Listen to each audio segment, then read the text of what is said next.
It is official. California is a sanctuary state. State and local police will be limited in what they can ask about immigration status now. Governor Jerry Brown says it's to protect illegal immigrants living in the shadows of society. But acting ICE Director Thomas Homan says it's putting politics above public safety. And he is vowing to double the number of immigration and customs enforcement agents patrolling the newly declared sanctuary state. There's no sanctuary from federal law enforcement. California better hold on tight. They're about to see a lot more special agents, a lot more deportation officers in the state of California. If the politicians in California don't want to protect their communities, then ICE will. Well, the Trump administration talking tough on California's new immigration policy. But what about the hundreds of thousands of so-called dreamers, young immigrants whose legal status is unclear?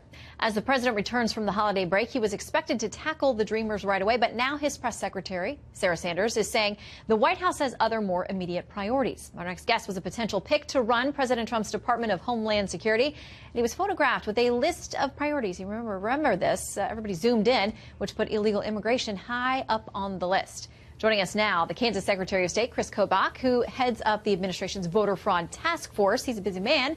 Good to see you tonight, Mr. Secretary. Great to be with you, too.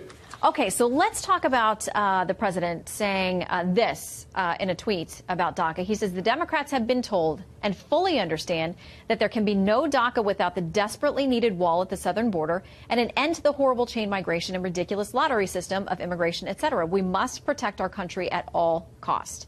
You know, the Democrats have said, funding for a complete wall is just absolutely a no-go. So are we going to be at an impasse? Where do we go from here?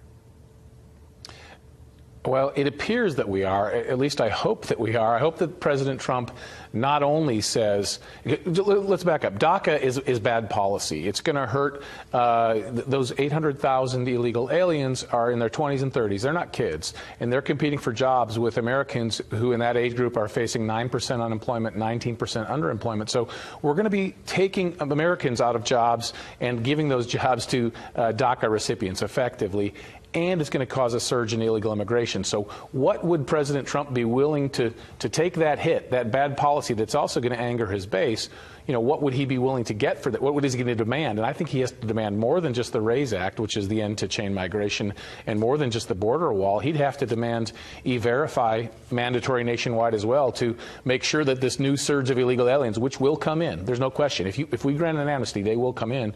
Make sure that they don't take additional jobs from Americans. So I see the president sort of staking out the grounds for the discussion, but I think he needs to take an even stronger position and say, I need three things at a minimum. If I don't get all three, I'm walking. And, we know that he's a great deal maker, but I'm hoping that he holds the line and says, no, this is absolutely non-negotiable. Well, you know that so much of what gets passed on the Hill, the vast majority of it over in the Senate, you got to have 60 votes to get anything moving. The things that you talk about are there now. Yeah. Now Republicans need 9 Democrats to come along with them, having lost the seat in Alabama.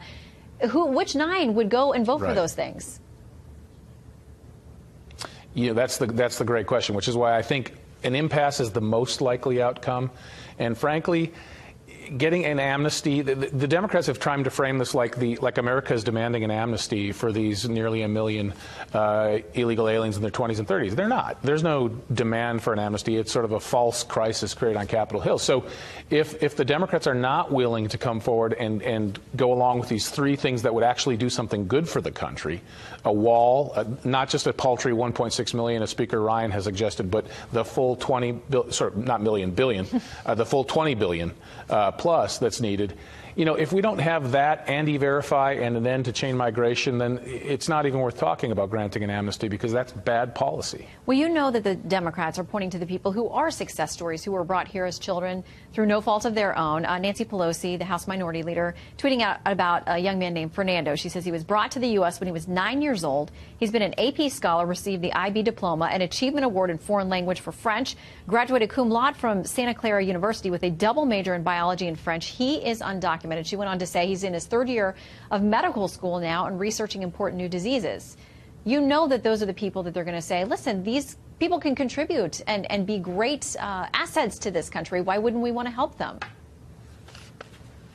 And that's a really good question. But, you know, when Pelosi brings forward that one example, then I would bring forward the 2,000 plus DACA recipients who have committed felonies after they got the executive amnesty from the Obama administration, including, in a few cases, murder. So it's a cross-section of illegal aliens. The notion that DACA recipients, that this particular subsection of illegal aliens is better, more meritorious, more deserving than the rest of the broad population of illegal aliens is incorrect. You have some scholars and you have some criminals. The notion that somehow these are special people that we must grant an amnesty to is simply false. All right, I want to quickly ask you, because you are part of the voter fraud task force that has gotten a lot of heat. People say that it's ginning up allegations about fraud that doesn't exist. It's finally going to meet again in January, but you've already been subjected to 8 federal lawsuits. How's that going? Yeah, that's a great point. The 8 lawsuits, it's almost unprecedented. It may indeed be unprecedented. Of all the presidential commissions in U.S. history, I'm not aware of any one that has been hit with so many lawsuits, all coming from the far left of the political spectrum, groups like the ACLU, et cetera. And they're coming and trying to stop the commission. They want us to stop investigating the issue. They want us to, I mean, one lawsuit tried to stop us from having the next meeting. It just goes on. And what they are doing is trying to bog us down.